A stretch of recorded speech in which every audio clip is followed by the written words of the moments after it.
Okay, we have it, Paul, if you're ready to unmute.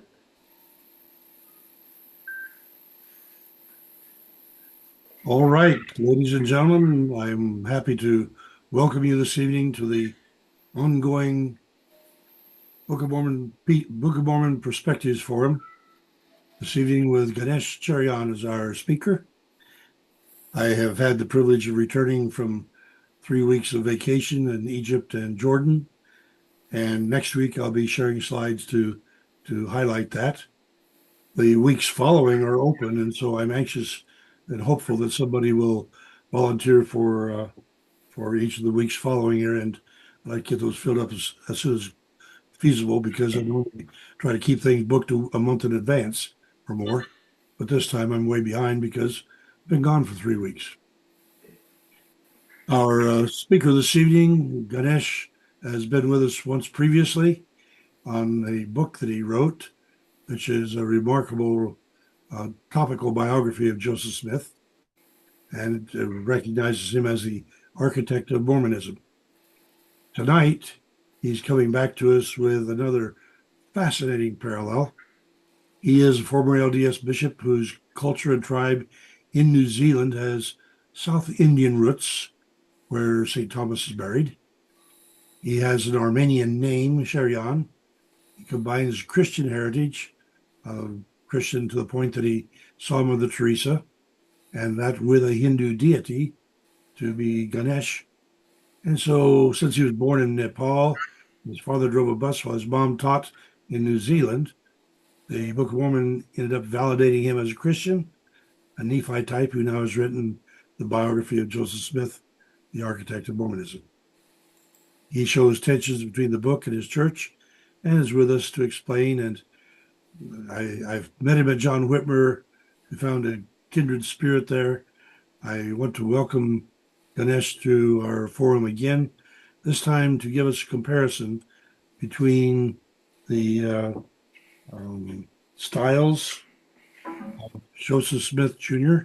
and Donald Trump. And I think you'll find parallels fascinating.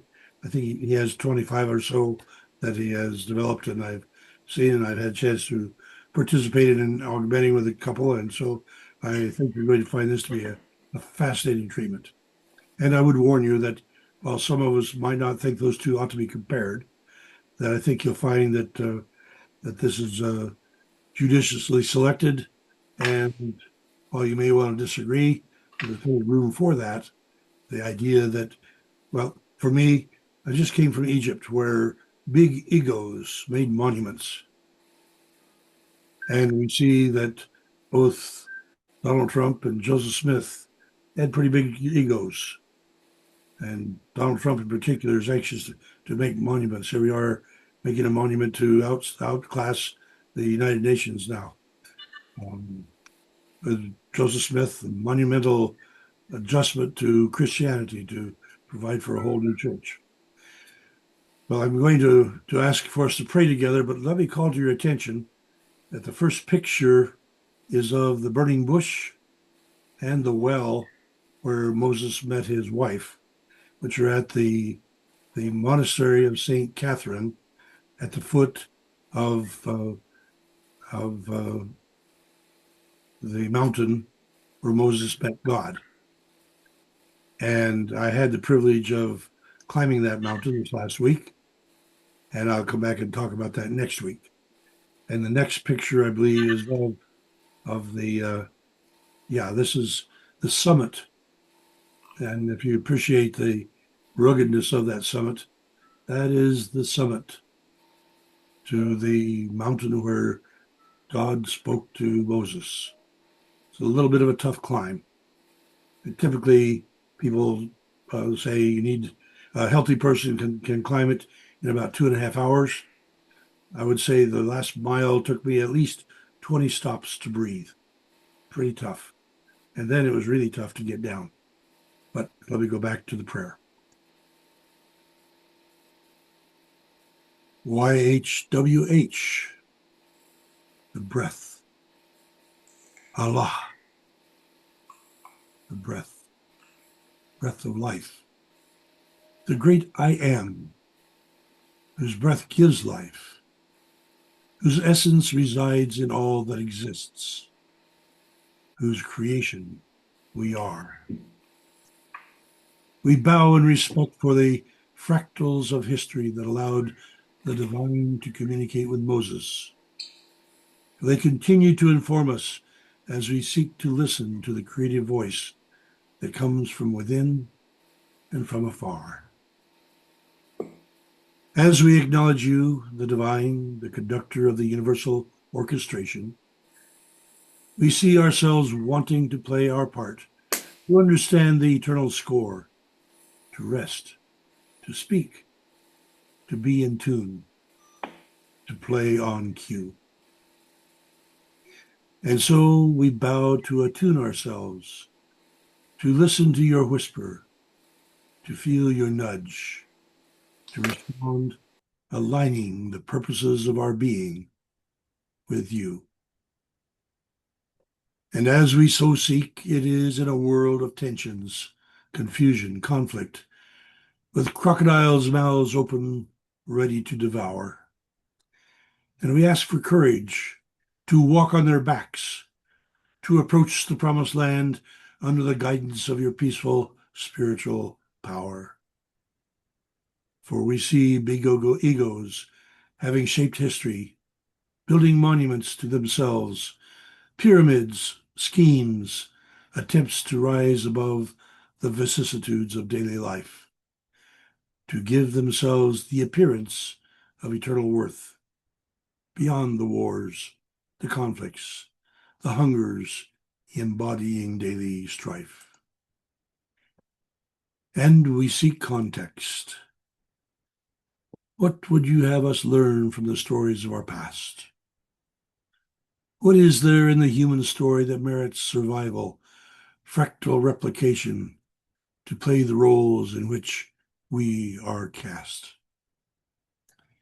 Tonight, with Brother Ganesh, we look at Joseph Smith Jr. and Donald Trump, a comparison some may find offensive. In many respects, their differences defy fighting a par. Yet with your blessing of the amicable spirit attending, we anticipate seeing anew, examining ourselves to contain and control the crocodile within us, that we can fulfill the call to be people of peace, to be more Christ-like than we are. For in his name we pray. Amen. Whoa, Shopser. All right, Ganesh, the floor is open for you to share with us the fascinating parallels you found between Joseph Smith Jr. and Donald J. Trump. Thank you, Paul. It's a real privilege and an honor to be back with you tonight and to be able to share some thoughts. I am very conscious that I often talk about tough subjects, and this is probably one of them. But I think we could have. I'm also a comedian. I like to do comedy, and I think that by looking at things with a little bit of humor and a little bit of self-reflection, we often can get through hard things and learn, which is my major motivation for research, but also for presentations. I am hugely mindful that I am from New Zealand. I'm from a long way away, and I see mostly the United States from a distance. But as a young LDS missionary, I got to, and because the LDS Church often sends, Americans abroad, I've grown up with a real love of Americans and also American culture. And I ended up marrying a woman from Seattle who I served my mission with in Auckland some 30 years ago. So we're celebrating our 30th wedding anniversary in March, so just a couple of months away, and we met 35 years ago as missionaries. I have 5 children who are all born in New Zealand, but are also dual citizens, so they're both Kiwis and Americans.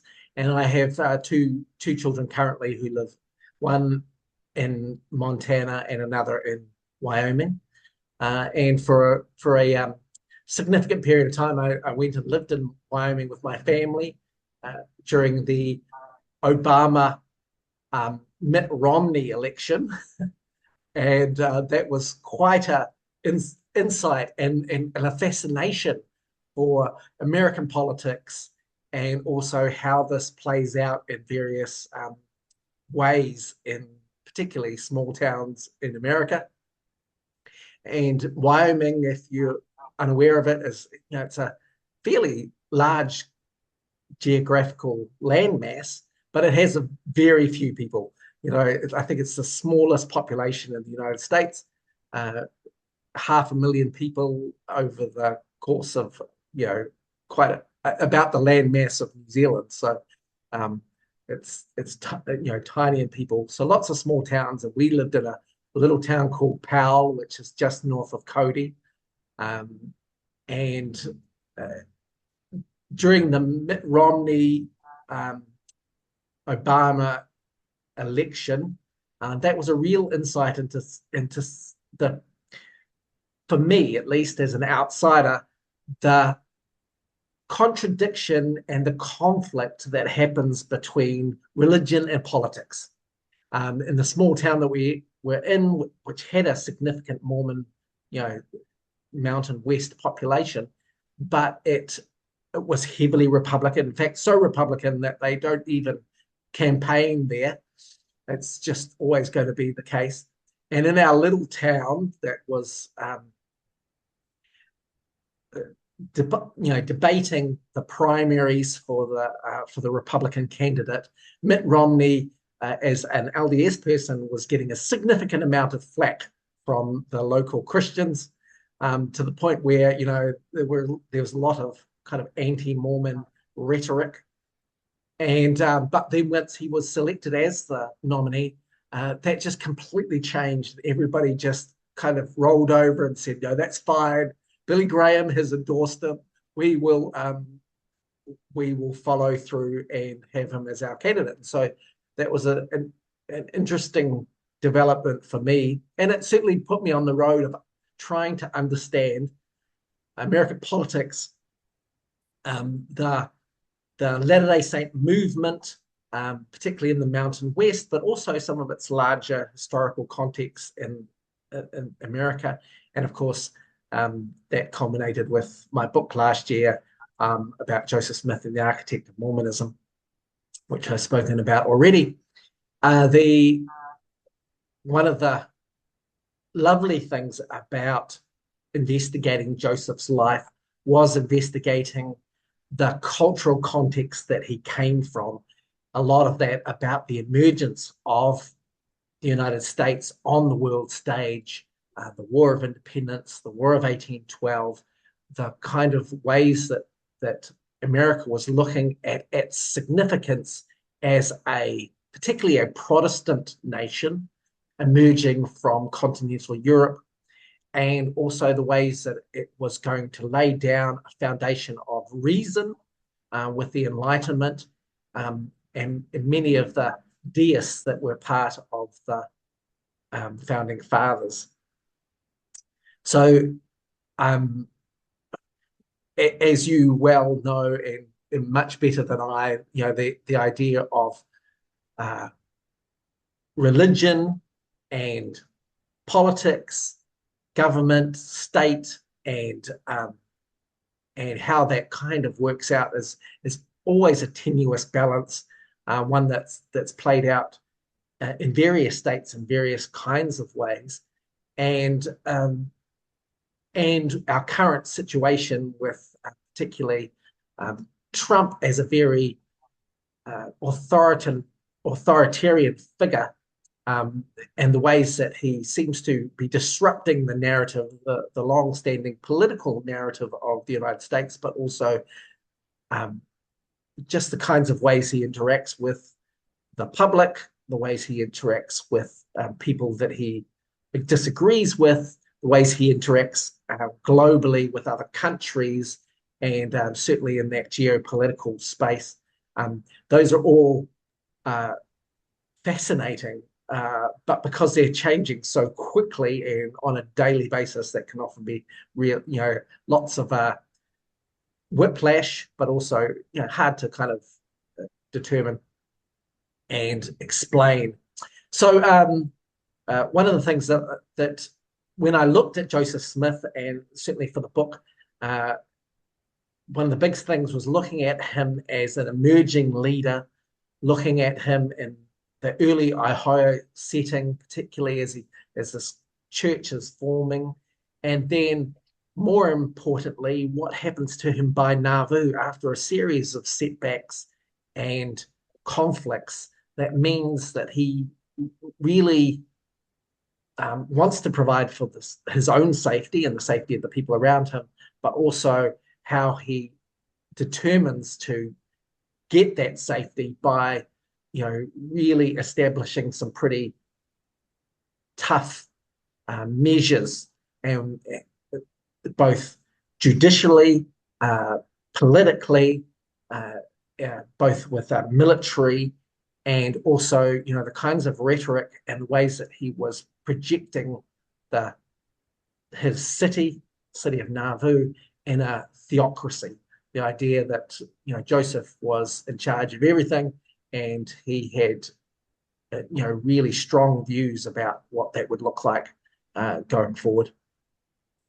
So, so I just wanted to start tonight just by, giving you that kind of background, and that background about me. I love the United States. I visit often. I've lived there. My wife, my children, my extended family. I have tons in the States. This is my second home. I'm obviously incredibly concerned about it, but also really fascinated by it. And so I did. One of the things I do as a historian, but as somebody who wants to comment and learn, is I do TikToks, which are effectively mini videos, and I then take those TikToks and I string them together and put them on YouTube, so they become kind of presentations. So what I thought I might do is just introduce you to what that looks like, and maybe play a couple of those excerpts so you can see. There are a lot of them, and I've so many so that I did 3 40-minute kind of exposés of different topics that I wanted to compare Trump and Joseph Smith with regard. And it's not to say that they're the same people by any means, but they have particularly Joseph, by the time he's in Nauvoo, and now Trump at the kind of the tail end of his life, they have very similar leadership styles because of perhaps their history, but also, the ways in which they engage with other people, and those end up forming lots of parallels, and I think that those are fascinating. So I've got a few for you. So I'm just going to share my screen, and where is my?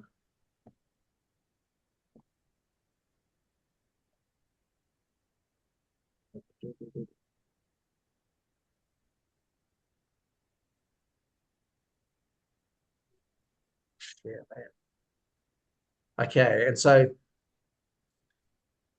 can you all see that? Is that working all right? Yes. Yes.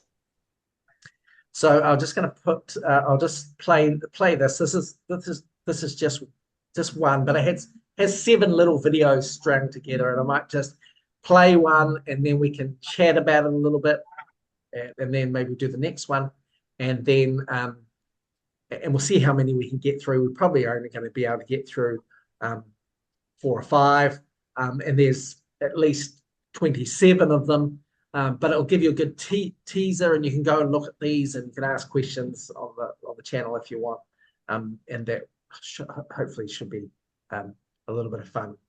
So let's just play this one, and we'll go from there.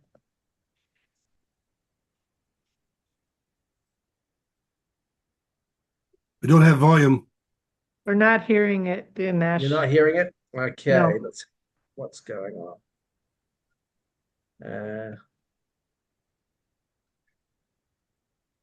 Video. Why don't You probably need to share sound. So I've got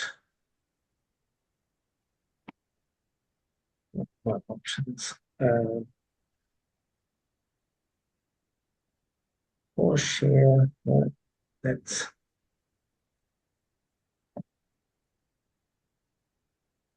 Let's try this.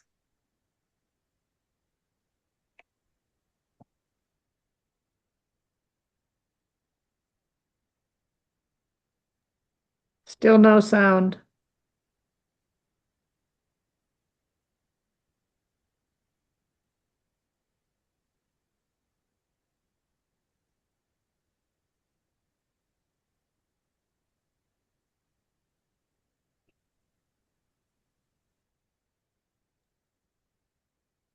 Still no sound yet.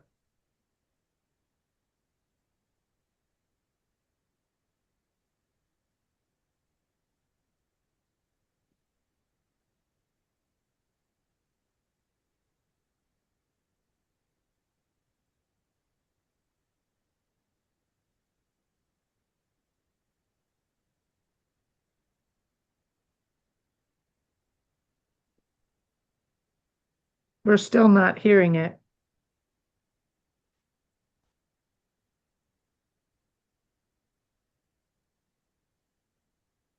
Ganesh, we're still not hearing it. Are you hearing me? Mm. Ganesh, Ganesh? tomorrow. I sent him a chat. Yeah, we're I not. can't find my chat. You're not getting you're not getting that? We're not getting No. the oral. Oh, The audio isn't coming through. okay. What is happening here? Stream, second micro, audio settings.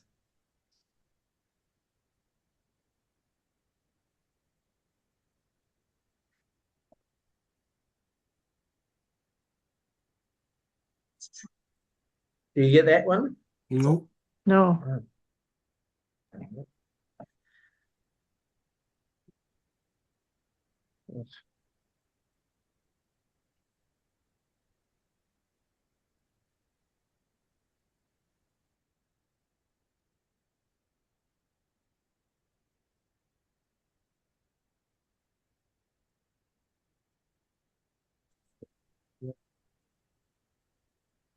Okay, so you're getting my voice in there, but not.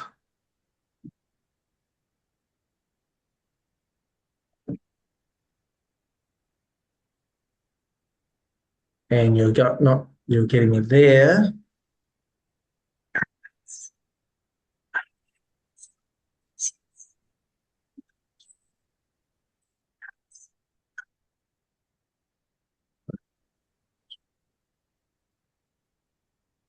Is there something that you have to do before you share the screen? That's what I'm wondering. There is.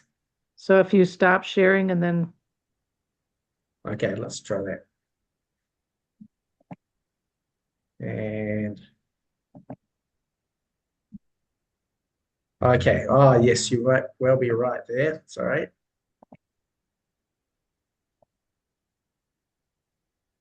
Okay, let's hear. One of those is the idea that there it is. We got it. Oh, okay. All right. So- Sorry about that, everybody. Let's go back here, and I'll.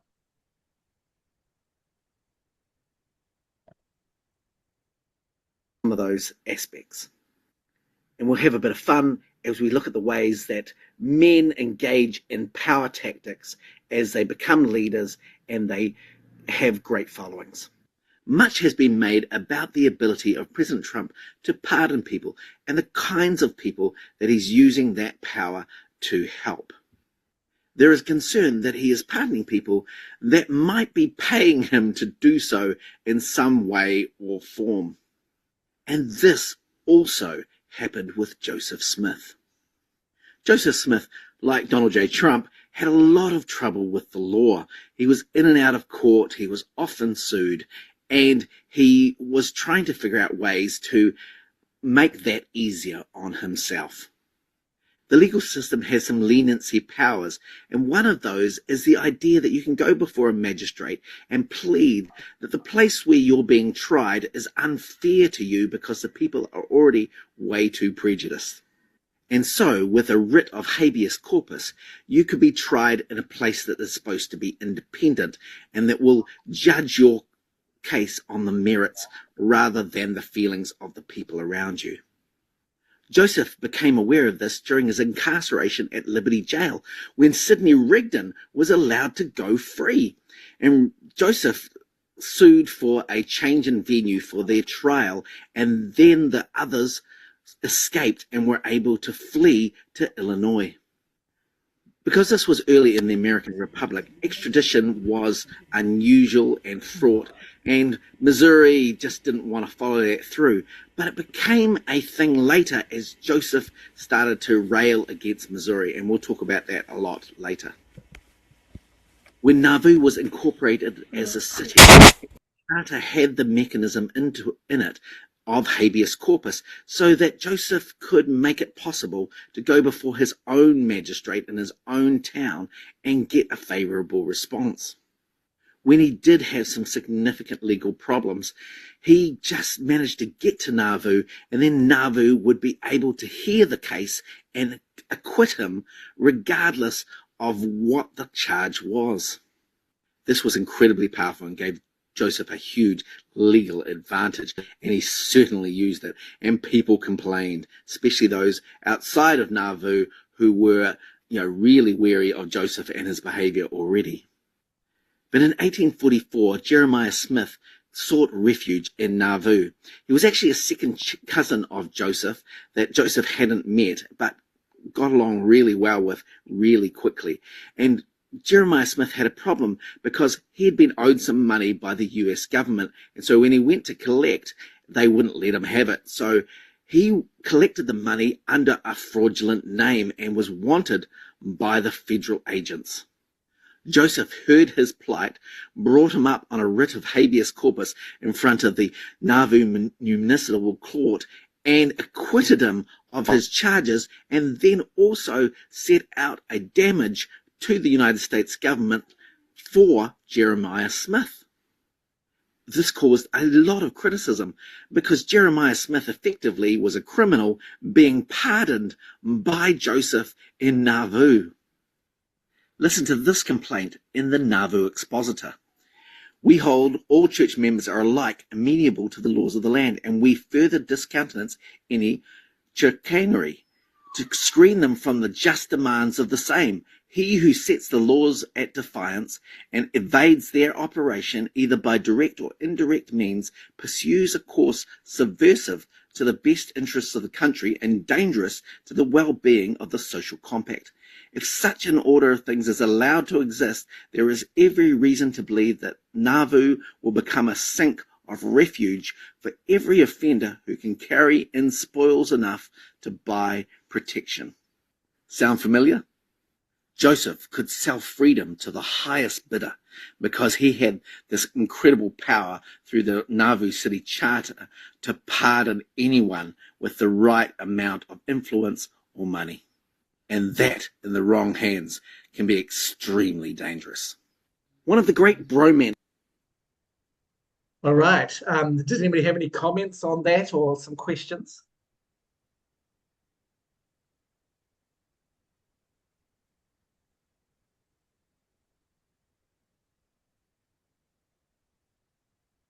It most certainly is a point of view that I've never heard before, but quite logically possible.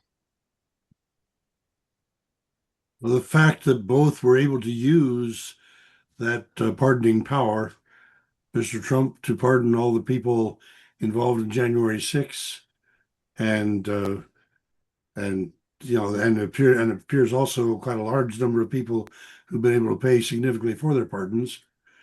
Certainly supports what you're saying, and it is very interesting for us to take a look at that and run the parallel.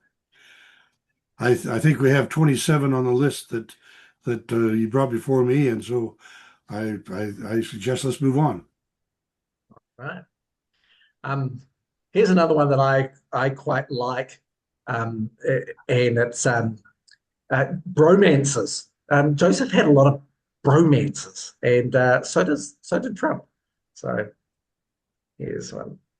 And relationship breakup drama of 2025 was between these two men, Donald J. Trump and Elon Musk.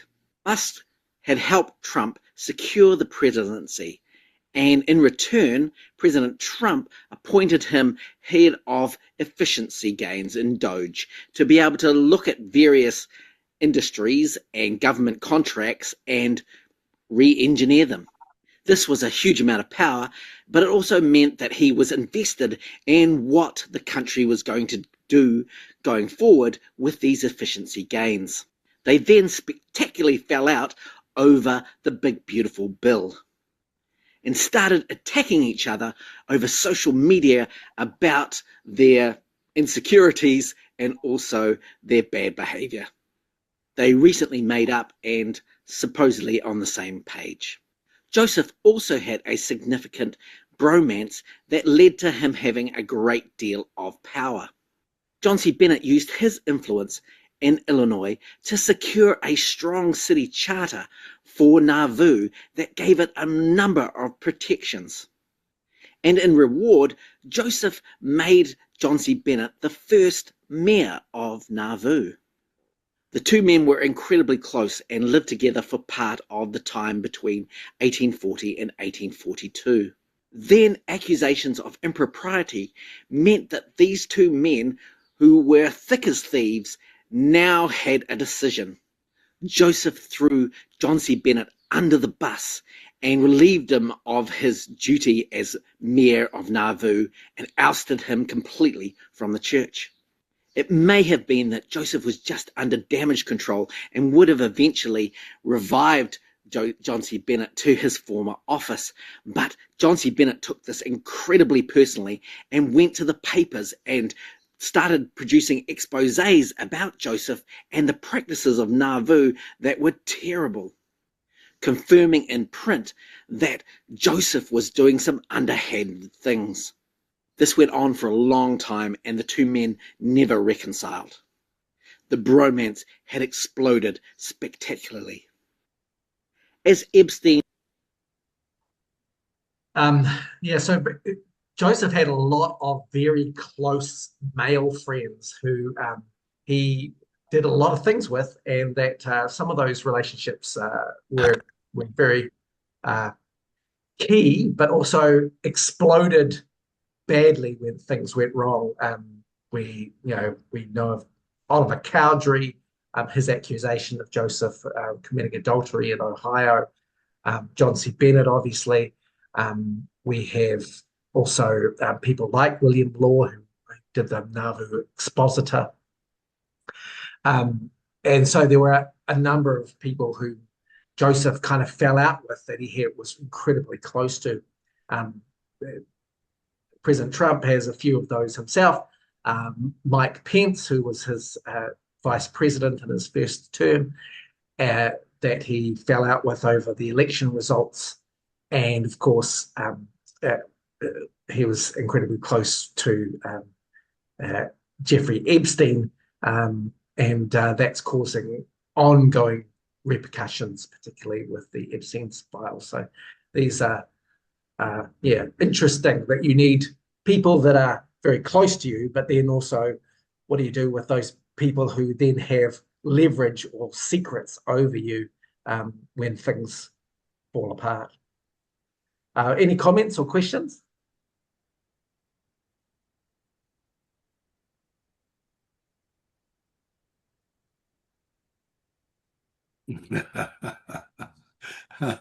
This is tough stuff. I'm sorry, it's supposed to be light and funny, and I'm sorry that it's But it is that too. yeah. Yeah, it is quite tough stuff. That's yeah, a big deal.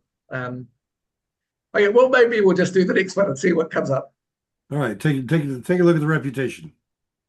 Emails are leaked this week. It paints a picture of a bromance that was mostly one-sided. Epstein seems to have a bit of disdain for Trump, and he's undermining him in the background and also pursuing ways in which he might be able to cause him damage, embarrassment, or even some form of extortion.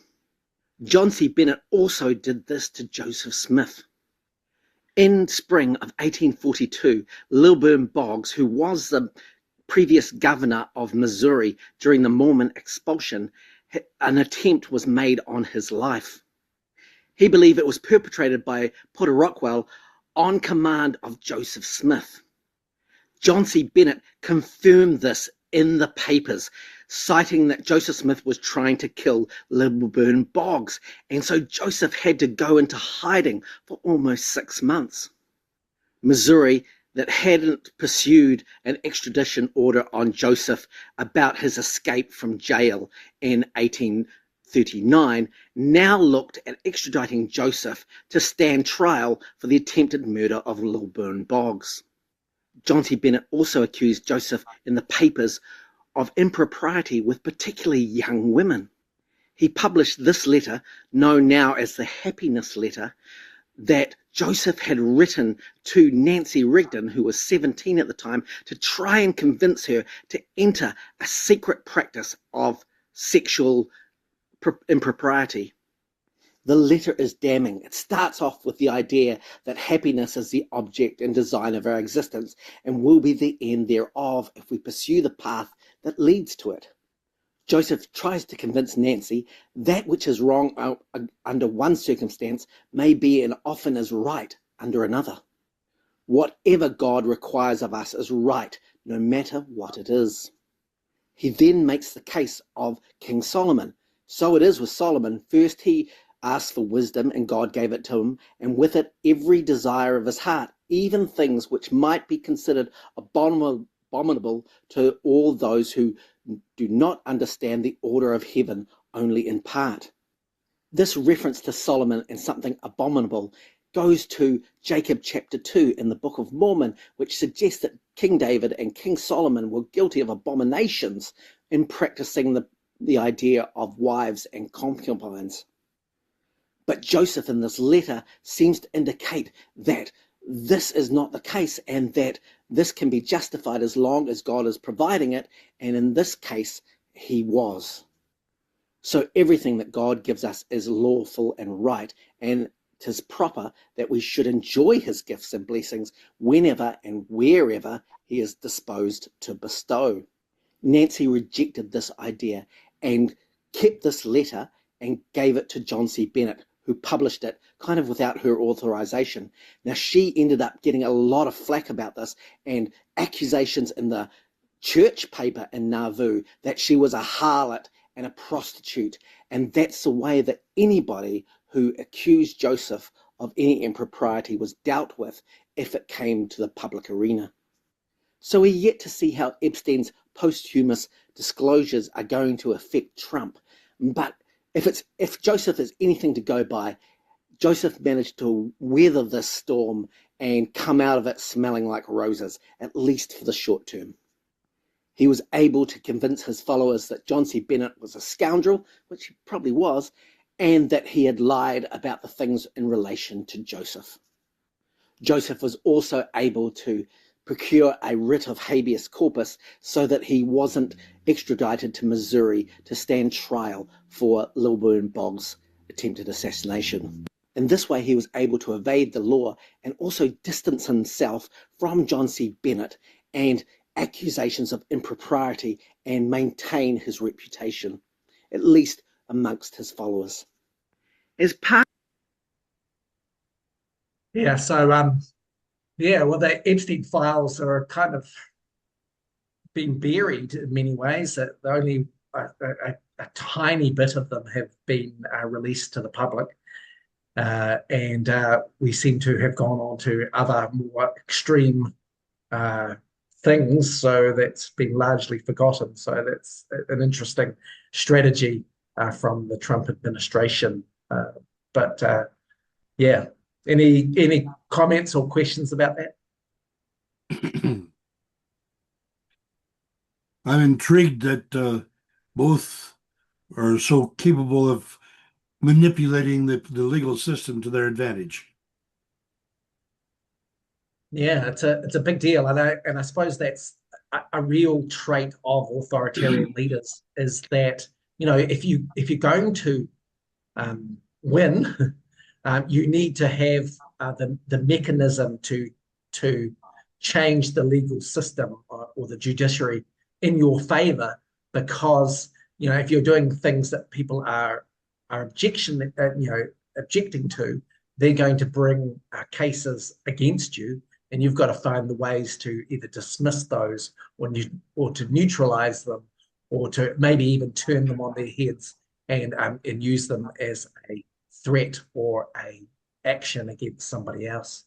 And yeah, both Joseph did that very effectively, right up to the very end of his time in Nauvoo, where he would often bring people up on charges, find them, get them, and of course the Nauvoo expositor being destroyed was part of that.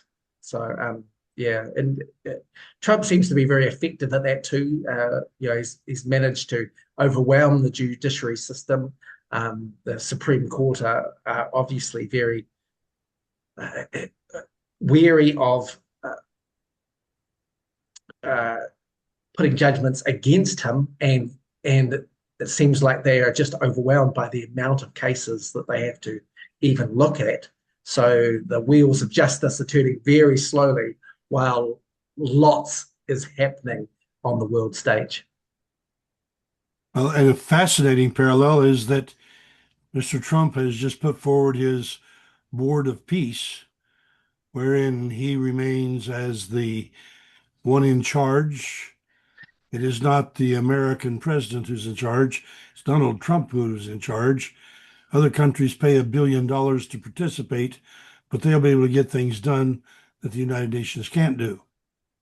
And it would appear to be a guarantor of Donald Trump's political power for internationally for the future. With Joseph Smith, the Constitution for the Kingdom of God put him as the chief judge, and so it's interesting to see that roughly parallel position of the man of the hour as the man of power, and both of them positioning themselves as the ultimate judge. There's probably even a more direct parallel to Paul, and that is the Council of 50, because that Joseph set that up in early 1844 as a new constitution, for which he was the president and king, and then those who were going to support him, the selected Council of 50, were effectively his cabinet. All right, you want to try another one? Yes. Ganesh, Boyd yes. has a Yeah. question. Boyd, go Sorry. ahead. You're Yep. fine. Oh, Ganesh, that last video you had there, you had a picture of John of Bennett. Yeah. Could you go back on that and show flash that back on the screen? John C. Bennett. All right. When you're looking at that picture, what do you see there? A military general. Okay. What else do you see in there? Epaulets, sword, a very, very a stark nose. Okay. Now, I was in the military. I was in two branches in the military service. You don't put your hand in the uniform like that. There's something else going on there. That when he stuck his hand in his coat, that is what he's doing. That's called a hidden hand. That's a Masonic sign. Right, right. Okay. And I did some research on Joseph Smith. He's, they say he's a Mason. Stuff. And I looked up his signatures in the Nauvoo Masonic Lodge. And his signatures on a number of places in there, and so is his brother Hiram. And I compared those signatures with his actual signatures in other places, and I tell you, they are not his signatures. That his name was forged, and so is Hiram's. I'm convinced of it. And I don't believe personally, because based upon what I saw in that Nauvoo Lodge, I don't believe Joseph was a Mason. I think he was framed. There were actually, there appears to be, in my view of this and my study of that history of that period, I believe there's at least 4 conspiracies against him that was trying to overthrow him and take control of the church and do nefarious things. Of course, John C. Bennett being one of them, and the Law Group, and then you had the Danites, and this might be a little bit unpopular with some, but I believe the early apostles under Brigham Young were trying to overthrow him and seize control of the church. And so there was a lot of nefarious things going on. There was a lot of documents that were forged, and a lot of rewriting of the journals of the time. Brigham Young even wrote in his journal that he was revising Joseph Smith's journal. So there's a lot of history that is really shady. And I'm seeing some of the stuff here about, Joseph Smith practicing polygamy. There's a beautiful research done on that on both the LDS and the RLDS side. And it's becoming more available now, from different sources that are showing that Joseph Smith did not practice polygamy. Some of the most convincing books I saw was there's a 3-volume set by Richard Price. He wrote over a number of years. And I'm really impressed with the work that he did in those volumes. But recently there's a lady got excommunicated in the LDS Church, Karen Hyatt. And she done an immense amount of research on the same thing, as well as Rob Fotheringham, who used to be a historian in the LDS Church office building. And he came to the same conclusion and did some extraordinary work showing that Joseph Smith, according to all the evidence, he did not practice polygamy, but he was being framed. And so when I see all of this combined, these forged documents and accusations, that's not, to me, I think you ought to take a good look at some of this, and especially when you see that John C. Bennett has his hand in his coat. I mean, he's part of a secret organization. A secret organization that they're doing something secret. That, in other words, they're just the very idea of hiding what they're doing indicates they're not being honest with the public. They got something to hide. They got a nefarious agenda. And I think you should consider that. There's some sources out there that should not be trusted. And I think you latched on to them. That's my opinion. Yeah. Okay. Boyd, I did look at lots of those things. And I get it. What I'm saying about in these videos, just right with regard to Joseph Smith and Trump, are not flattering. They're not flattering to Trump. They're not flattering to Joseph.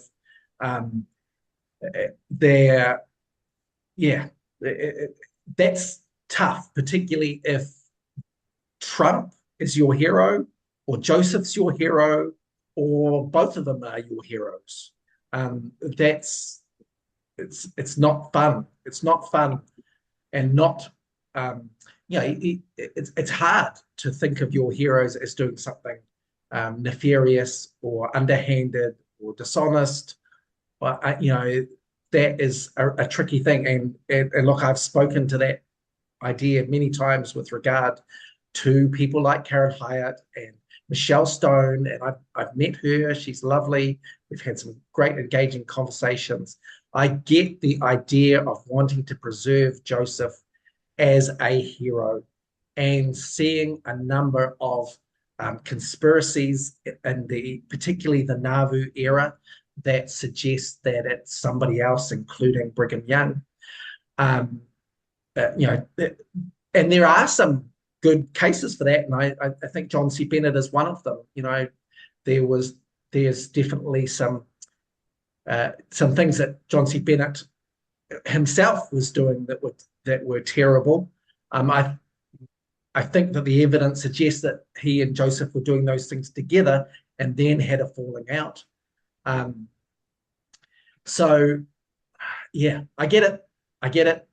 Not pleasant. But the historical record goes way back. Like, it's not just Nauvoo. These things started in Ohio.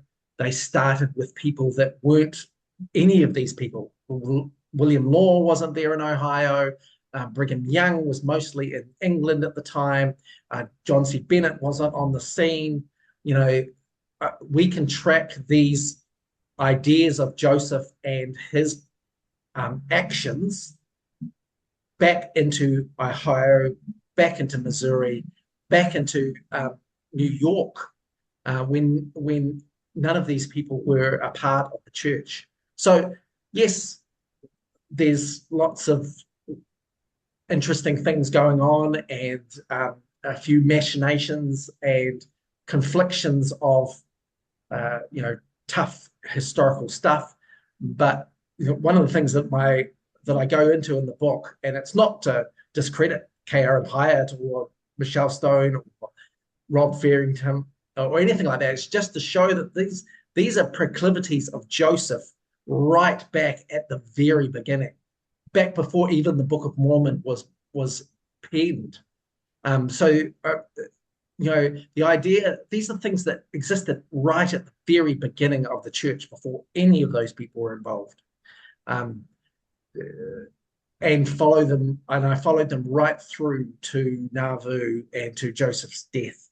That the idea of secret combinations, the idea of some form of boys' club willing to protect each other, that goes back to Ohio. Brigham Young's not even around. John C. Bennett's not there. Joseph hasn't even joined Freemasonry at this point. So these are long and hard in the structure of Joseph and his makeup well before Nauvoo. It's just that Nauvoo becomes his place that he's got unfettered power, and he just takes them to such extremes. And then Brigham Young then takes it to a new extreme in Utah, when he takes many of the saints there. So, that would be my understanding to share. And just for clarity, though, I mean, I'm not above the idea that Joseph Smith is perfect or anything, because I see a lot of things that he did. I say, well, he made some serious mistakes, and not the least of which was a bank that they started that failed, and he certainly was involved in that. But I was LDS for many years, and I believed that in the polygamy doctrine for a long time. But I left it. I've realized that the history that I'm seeing, that I felt my belief is wrong. I mean, like I say, there's a lot of people in the LDS Church now that are starting to raise quite a voice about Joseph Smith not practicing polygamy, and some of those are being excommunicated by the LDS Church, and not because they're being told that they're wrong about their view, but that it goes against what the church is saying. And so there is, like I say, there when you look at the documents themselves, the case that Joseph Smith actually practiced polygamy, I just feel they're shady. We could do a whole thing on a whole podcast on that. I have some stuff on that basis. I guess the thing I would say to that is that right from the very beginning, right from 1830, Joseph is shutting down any competing ideas that are undermining his authority. That's happening right at the very, very, very beginning of the church. And he does that throughout his leadership.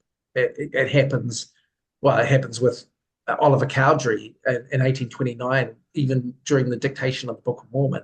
It happens in 1830 in Doctrine and Covenants, section 28, the LDS version.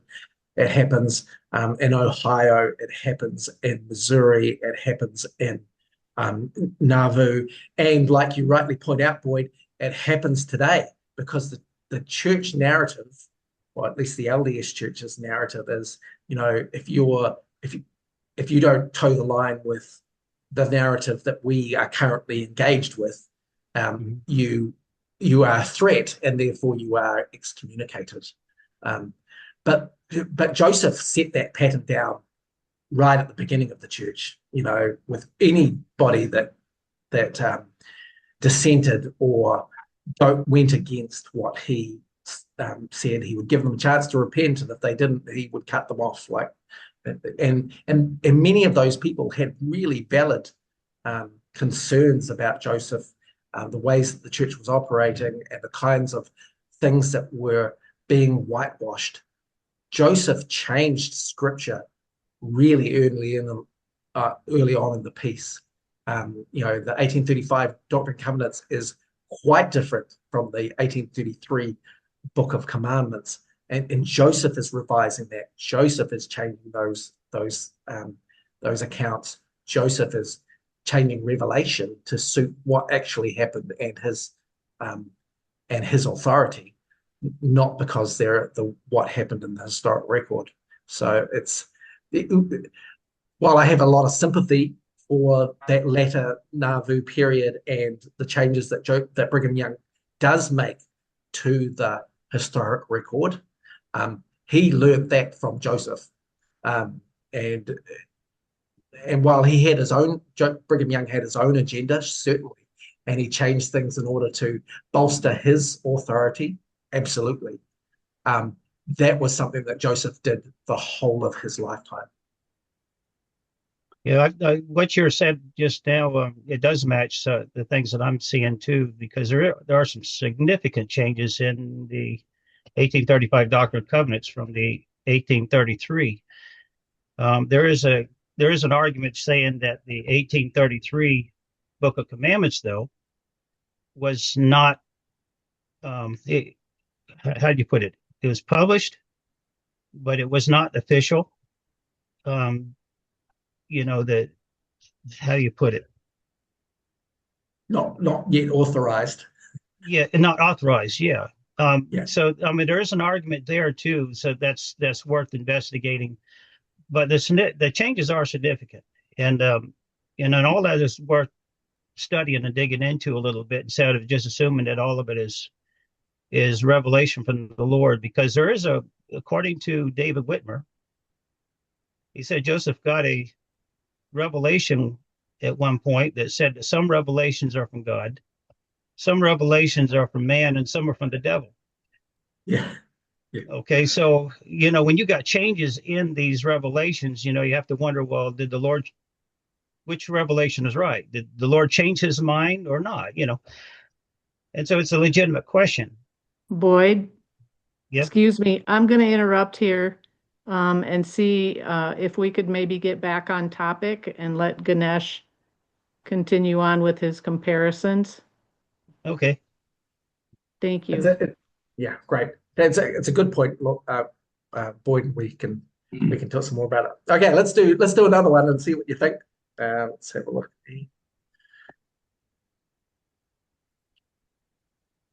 As part of the released Epstein emails, there is an insinuation that Putin particularly had some really incriminating evidence on Trump, perhaps even some kind of relationship between Trump and Bill Clinton.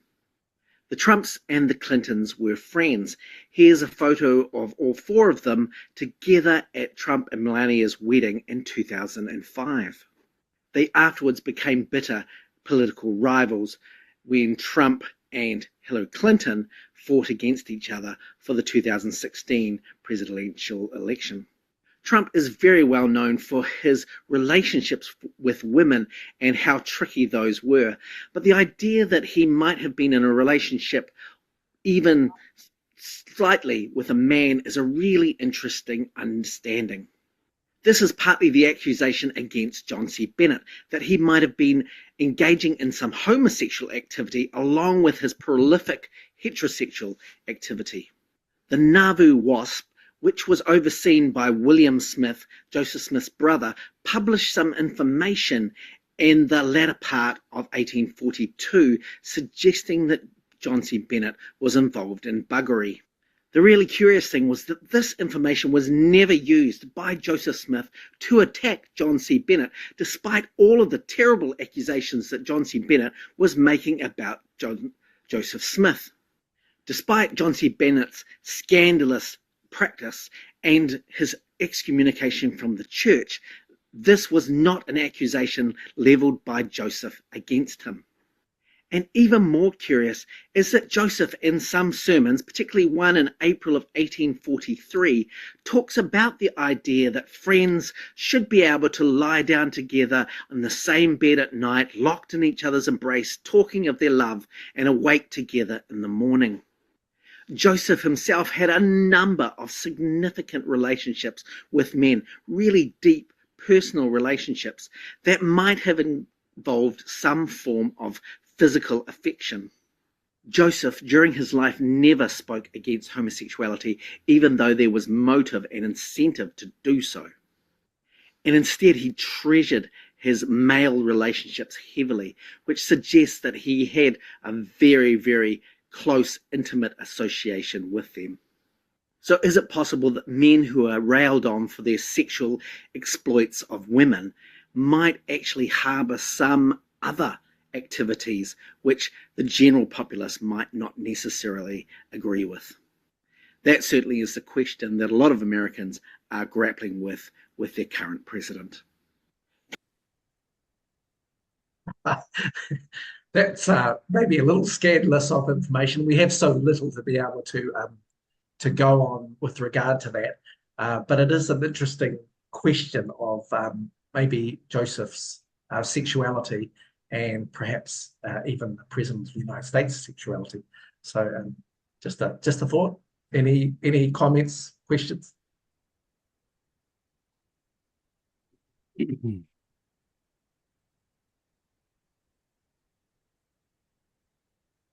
All right, how are we doing for time? We've got a little bit of time, so let's do some more. Yep. Trump's I would like you, before you conclude, to run the comparison of the two or maybe the three men relative to their interest in gold. Oh, right. Yes. I wonder if we've got this one on this.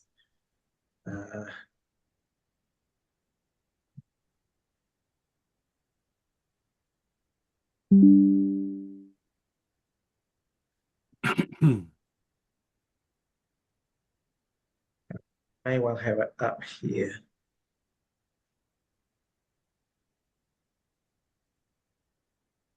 All right. We can play this one and have a look.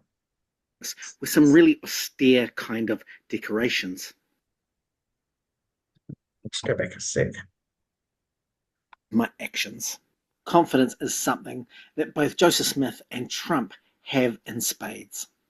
Much has been made about Trump remodeling the White House and redecorating the Oval Office with some really austere kind of decorations, particularly the use of gold features, gold artifacts, things that really just shine. This seems to reflect his interest in palaces and the idea that the White House is a bit of a palace for him. Joseph Smith began his youth as a treasure seeker, and the primary medium for that was also gold. One of the things that made him stand out in his community was that he had talked about the idea he had found gold plates.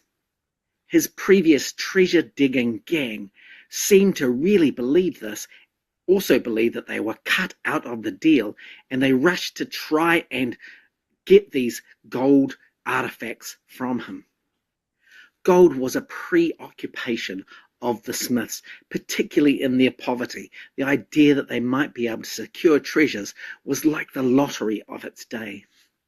This obsession with gold and a golden city, the New Jerusalem, was the basis on which a lot of the new members joined the church and followed Joseph, believing that he could lead them to treasure.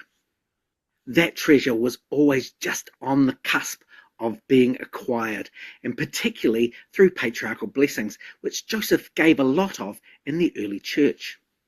Here are a couple of examples. First, to his brother Hiram. Behold, Hiram Smith shall be blessed with an abundance of riches of the earth, gold, silver, and treasures of precious stones, of diamonds and platina. His chariots shall be numerous, and his cattle shall multiply abundantly. And this one in 1835 to Oliver Cowdery. He shall be blessed with gold and with silver, with diamonds and all precious stones abundantly. Oliver returned the favour with his own blessing of Joseph. Joseph Smith shall have gold and silver, precious stones, diamonds, pearls, and the pure palladium, platinum, with the antiquities of every kind abundantly. When the church faced increasing pressure due to debt about the building of the Kirtland Temple, Joseph got a revelation that there was gold and silver in Salem, Massachusetts that they could recover. Doctrine and Covenants 111:4. And it shall come to pass in due time that I will give this city into your hands, that you shall have power over it, insomuch that they shall not discover your secret parts, and its wealth pertaining to gold and silver shall be yours. Despite a trip to Salem in 1836, they were unable to recover any treasure in that city. Gold and silver eluded the saints and Joseph, but again in 1841 in Nauvoo, Joseph got another revelation that seemed to indicate that gold and silver were just about to appear. Doctrine and Covenants 124:25. And again, verily I say unto you, let all my saints come from afar, and send ye swift messages, yea, chosen messages, and say unto them, come ye with all your gold and your silver and your precious stones, and with all your antiquities, and with all who have knowledge of antiquities, that will come, many come and bring the box tree and the fir tree and the pine tree, together with all the precious trees of the earth, and with iron, with copper, with brass, with zinc, and with all your precious things on the earth, and build a house to my name, for the Most High to dwell therein. Joseph's last big building project in Nauvoo was the temple, which he hoped that would bring people from near and far who would come and bring commerce to Nauvoo, including their gold and their silver, to buy and to enrich the city. Angel Moroni stands atop of this temple, clothed in gold, as a reminder of this precious legacy that was supposed to happen to the saints. All right, just stop my screen for a second. Okay, any questions or thoughts on that? Oh, well.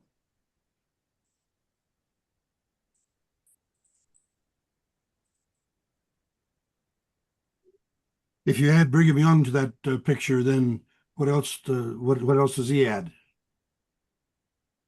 In terms of the gold, do you mean? Yes.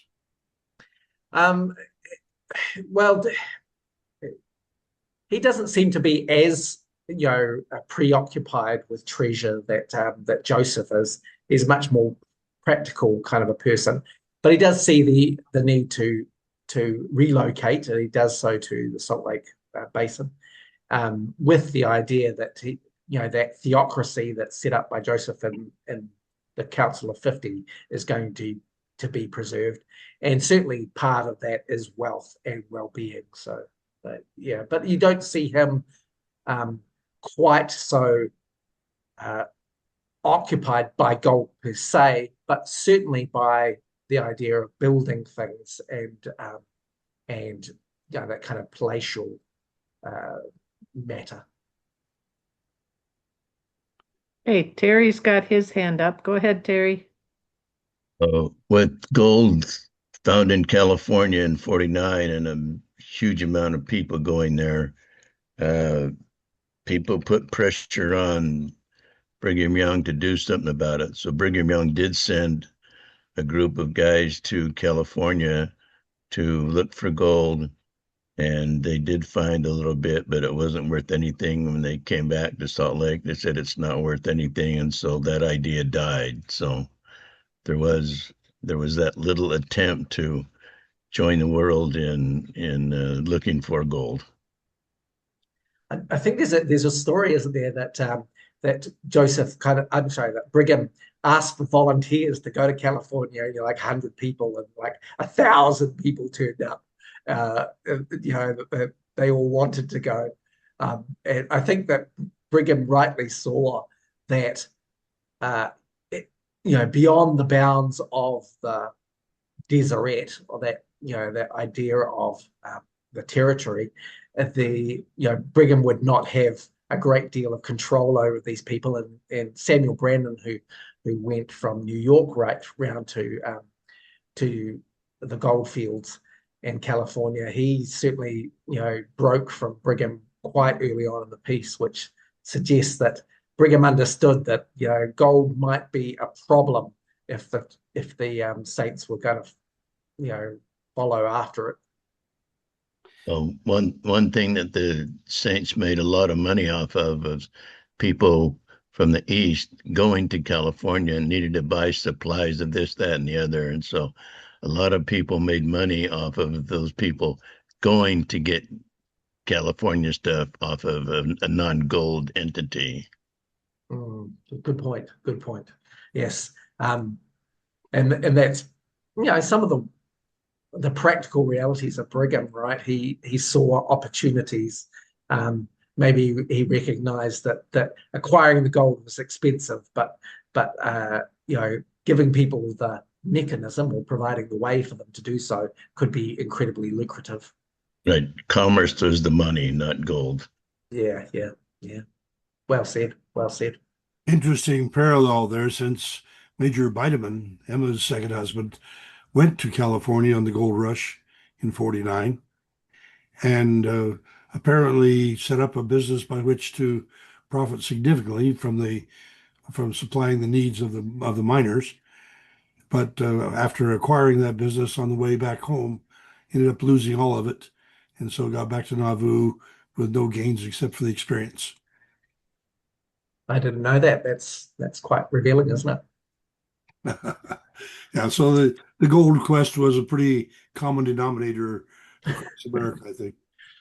Oh, look, and it's still the case now. It's the get rich quick. Gold is the gold standard for treasure. Well, I heard today that it topped $5,000 per ounce. Wow, that's crazy. That's crazy. I'm just going to relocate because my battery's coming down. But yeah, keep the questions coming, and I'll go to a different place where it'd be slightly easier for me to get some power. Yeah, do you want to? We're at what's the time now? 9:15. Do you want to go over some more Well, examples? let me at least highlight some topics and see if people are interested. The idea of military posturing without having the military background. Interesting parallel there, because bone spurs kept Trump from having to serve, and yet posturing himself as the leader of the military is very profitable. And to be the to request to be the general over the armies of the West, something that Joseph Smith put forward without any legitimate military background as well. Yeah, that was it's quite a good one. And like obviously Joseph really loved military. Like his whole thing was that the uniform, the army, these were things that Joseph really, really loved. He liked people calling him General Joseph Smith. He liked being in charge. This was a real dream come true for him, particularly in Nauvoo. But but yeah, because of his leg surgery, he didn't participate in the army. He but he obviously invested in the stories. And of course, there's a lot of war in the Book of Mormon, which suggests a great deal of interest in those aspects, if you believe, like I do, that he was the creator of the Book of Mormon. But you also have nepotism and the family enrichment. We see Jared Kushner currently in charge of laying out the plans for Gaza.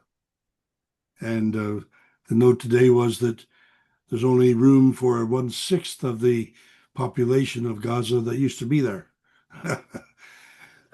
So Palestinians are not particularly in favor of a bunch of nice new buildings, golf courses, and so forth, but without the housing that the population needs. And so, yet Kushner is clearly profiting from the positions as part of the as part of the Trump governance. And Joseph was able to supply positions of benefit for his father and brother as well as patriarchs. Yeah, that's one that I find really fascinating, that particularly because the Book of Mormon was so anti priestcraft, the idea that you might profit off your position in some form of ministering. And yet, early on in the piece, Joseph needed to have an income. And so that kind of went by the wayside really quickly.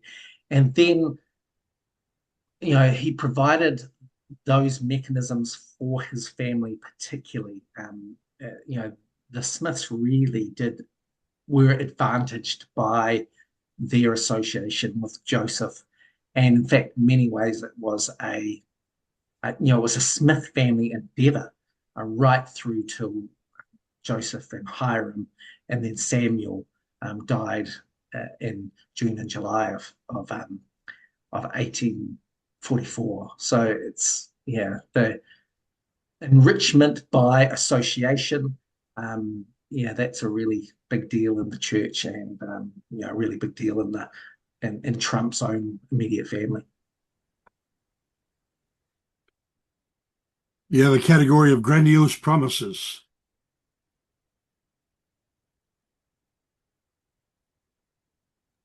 Yes, plenty of those. Grandiose promises. Uh, we're making America great again.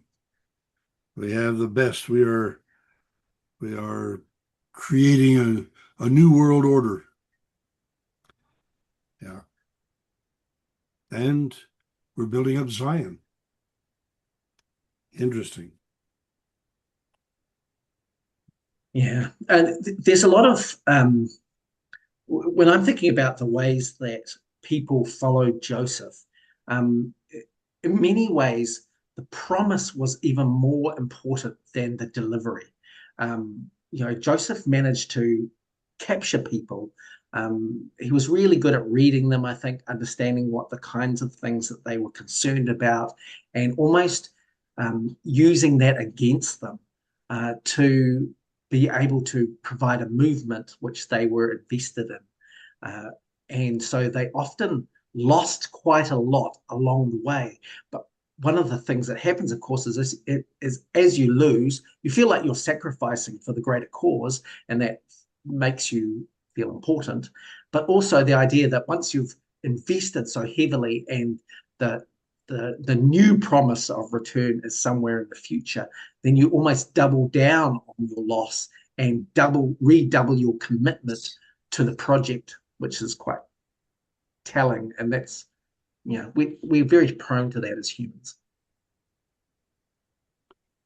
The idea of laws for thee, not for me. another of those themes that you highlight. Yeah, Joseph did a lot of things in private that he railed against in public. And so that is real. And he had a lot of, he set up a number of kind of secret groups that had opportunities and salvation opportunities, but also Escalas Fields. Sorry, say again.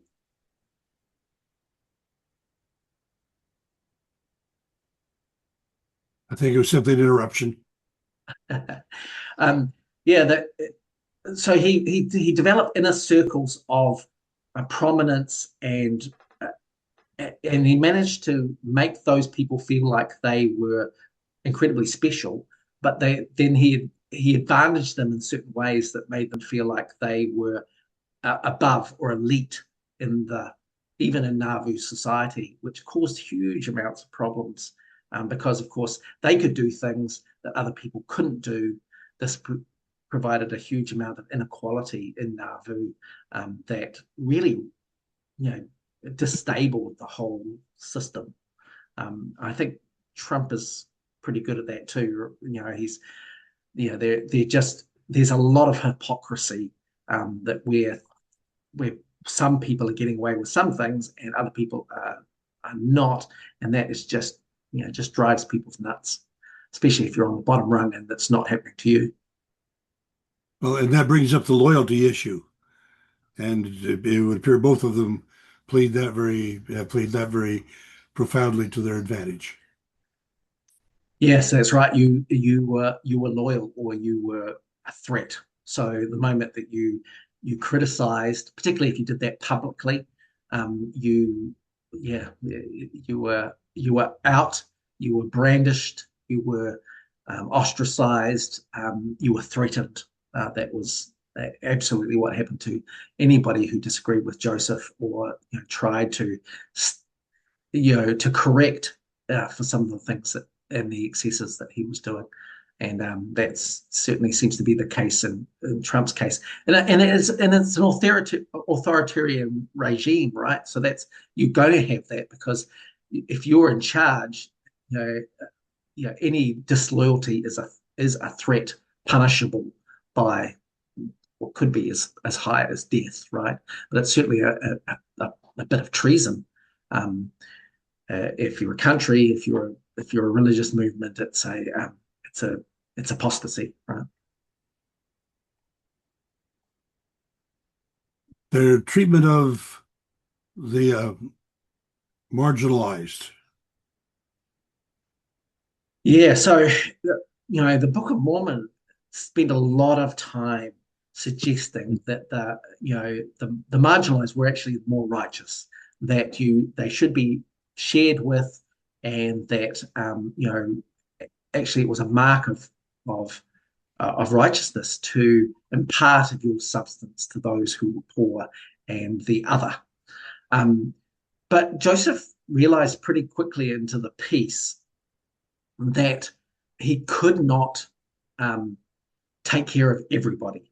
And so some people are going to need to have at the expense of somebody else. And we just talked about that in regard to his family and and people that were going to be loyalist. And those people who weren't were cut off pretty quickly, and even sidelined if they complained or they felt hard done by. So yeah, that marginalization became a feature of the authoritarian system, because A, you need someone to blame, but also B, you need to take resources from someone. Who should you do it from? Well, those who you deem to be unworthy for whatever reason. And so it becomes an us and them scenario that it feels like we're all in this together at the beginning, but then it quickly divides, and more and more people, it's a pyramid scheme, so more and more resources going to the top and not getting to the bottom. So you just have to cut off people, increasingly. That's one of the problems. And that certainly shows up with the treatment of immigrants, Muslims, people who are, um, well, and perhaps even the poor. Yeah. Yeah, but then with Joseph, it would appear that probably less profound there because he was at least advocating for equity for the American Indians and at least some equity for the blacks, at least part of the time.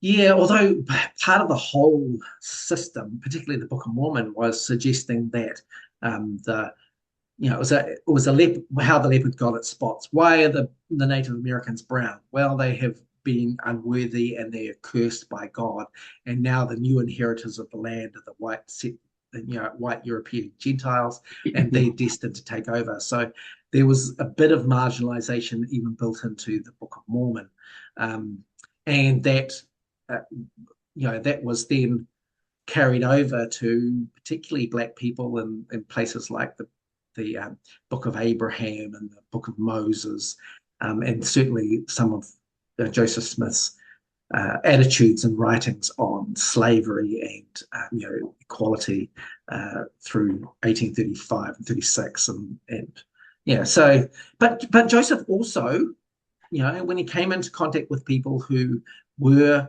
different, and he did have some compassion. We're not talking. He's a whole human being.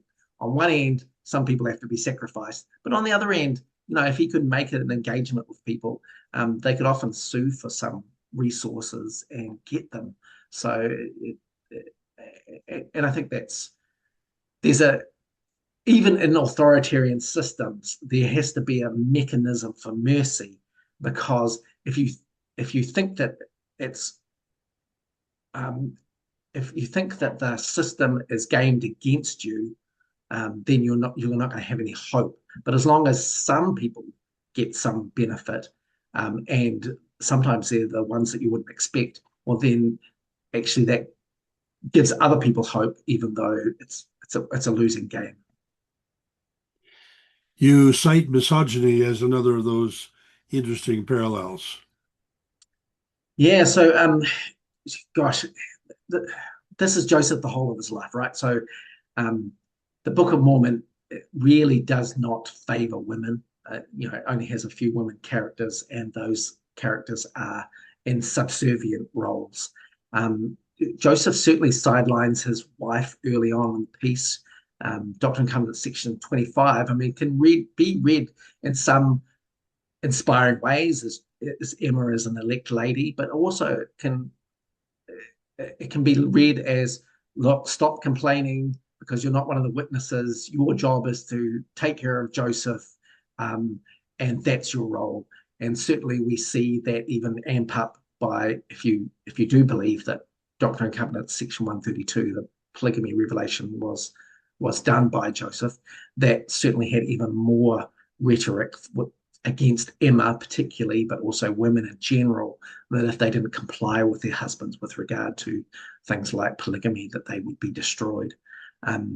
The ways that Joseph treated women in Nauvoo who made accusations that he had approached them, the way that he slandered them in the paper, the way that he co-opted the Relief Society to fight against polygamy, but also control women who may have had accusations. These are mechanisms of control and putting women in a particular place and role, a less powerful, maybe powerless role. That's really concerning and also very tricky. But Trump doesn't seem to do better in that regard either. He utilizes women. That's Joseph did too, but women are less than. Well, I think probably one of the concluding things is the divine mandate they both had.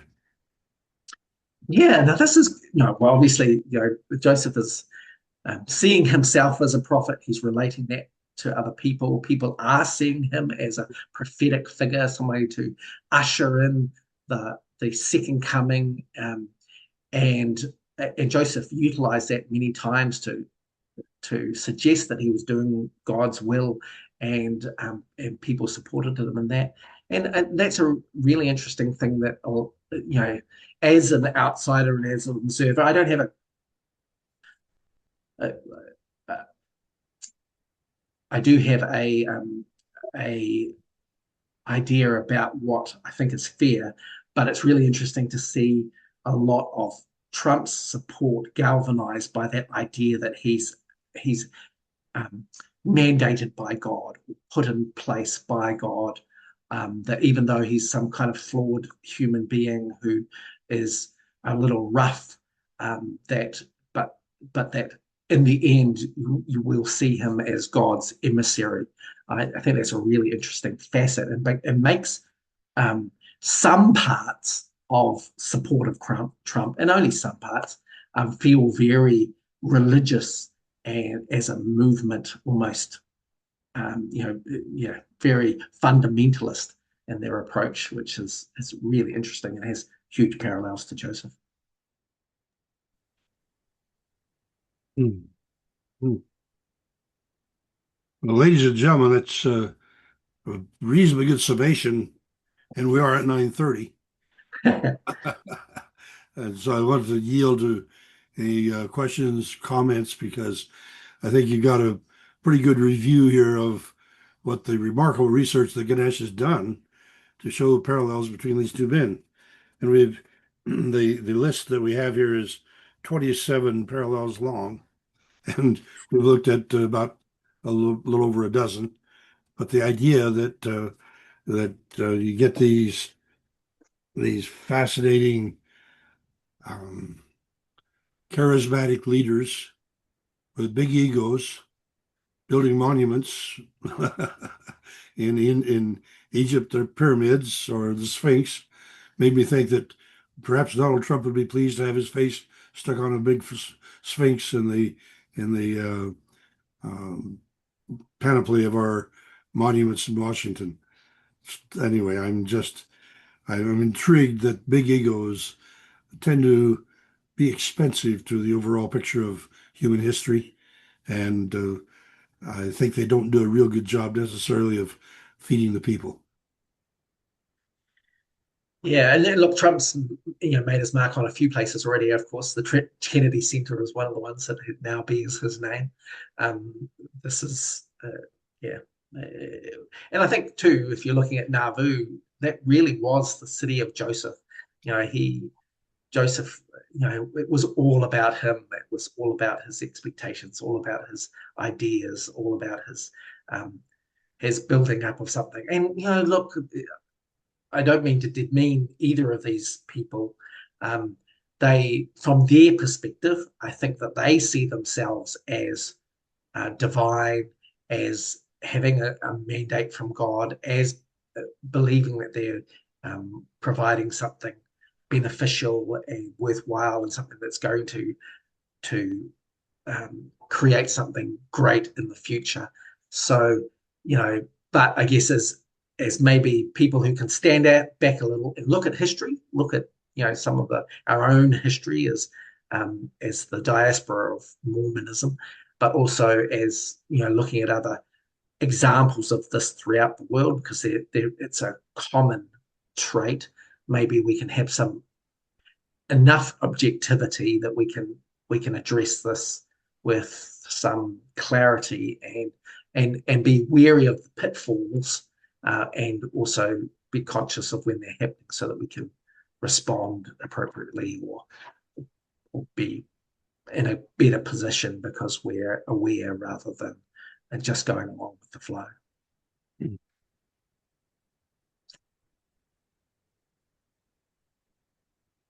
And thanks for having me. This is a interesting but tricky topic. Thanks for engaging, in reasonable ways over tough subjects. And look, if you don't agree, that's great. How might you test your assumptions? How might you test my assumptions? And you know, I'm conscious that we won't all get to have a lot to say, but I've got three, you know, like I said, 40-minute compilations of these videos detailing those 27 ideas on YouTube, and look, go and listen to them if you like. You know, put your comments in the chat of those videos. I'll respond to them. I'll give more context, or if you can rebut them. There, you may even have other examples. I after I did 27 of them, I kind of got to the point where I was going, there are more and more every single day, and this could go on forever. So I got to a point where I thought 27 is probably enough to establish the point. But there are some really interesting ongoing issues, and things that, as you well know, are changing every single day in the United States. And so, yeah, it's a tough space to navigate currently, and I appreciate your willingness to do so. Well, thank you very much for sharing with us. I certainly want to yield to any other questions or comments. I also want to thank Ronald Smith, because I got to hear the tape of his presentation last week on the 2 questions, and I thought it was an awesome presentation. And the fact that I have in the past not taken a vacation to miss 3 weeks like I did this time puts me in a rather peculiar position. I should also say thank you to Bruce and to Steve for their presentations in the weeks prior to that. But I want to come to a summary here, and if I can, I want to go back to sharing the screen, because if I can get that slideshow to show, if I have the picture in front of you, you'll see that the crocodile is in company with the pharaoh. I'm not sure if you can see that. The fact that Yeah, we have it. Okay, the fact that the Egyptians found the crocodile to be a powerful symbol of the pharaoh. For like the crocodile, the pharaoh could go in and grab up people, grab up a whole society, and devour them. Ramses II was he was the grandson of Seti, and so this is the new kingdom. Ramses II went up into Asia, and so you can see on the wall the portrayal of the Asians with the ropes around their necks, and he brags about establishing the first peace treaty with the Asians. And then underfoot, you can see that he's stomping on the Asian leader and killing him. Interesting contradiction. The crocodile is considered a symbol of power. And so in the picture, you're seeing the crocodile god being associated with the pharaoh as a symbol of power. There's a marvelous museum in Cairo about the crocodile, for the crocodiles were also embalmed and preserved. And to me, one of the most fascinating things was to see that the symbol for sovereignty was 2 crocodiles facing each other head to head. Now, in our world, there's a bit of crocodile, I think, in each of us. Crocodiles generally don't eat each other. They are waiting to eat the creatures that come along. But if those 2 crocodiles decide not to eat each other and join forces side by side, that's a bit like what we're called for in a democracy, where sovereignty belongs to the people.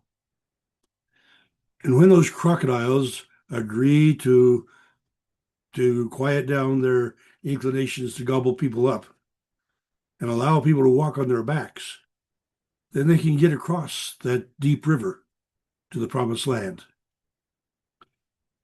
Brothers and sisters, I would like to submit to you that it appears to me that the call for us is to be brave enough to walk on the backs of the crocodiles, that to join our sovereignty to help to tie the mouths of the crocodiles so that we can walk on their backs to get across that deep river. And the Negro spiritual refers to it as Jordan. And having crossed that Jordan this last week is quite a valley. That Jordan River Valley empties into the Dead Sea, and the Dead Sea has been losing 1 meter of depth every year for the last 30 plus years. There's now big mud banks where the water used to be. Fascinating to see how rapidly, well, the Jordan used to be 20 some meters wide. It's now 6 meters wide. And so the Jordan is not supplying the Dead Sea with the fluid that it used to have, and the Dead Sea is drying up. Nonetheless, when we see the story of those African slaves who were saying, "Deep river, my home is over Jordan. Deep river, Lord, I want to cross over into campground. Oh Lord, I want to go to the promised land, the promised land, a place and people of peace. Oh, deep river, Lord, I want to cross over into campground." That may require the courage to walk on the backs of the crocodiles. But thus we are called, I believe. If we're to be people of peace, you've got to be able to walk on the backs of the crocodiles to get people over to campground. I believe that calling is something that this group can participate in effectively. I thank you for your friendship. Thank you for your questions, comments, courage, and I look forward to seeing you again next week. I am needing to find people to present in the weeks following. So any of you that have a presentation or someone that you know of that ought to be giving us a presentation, please let me know. Good night, and thank you all for joining us. Hey, Paul, this Yes. is Blair. Yes. I'd like to chat with you a bit when we're finished. Okay.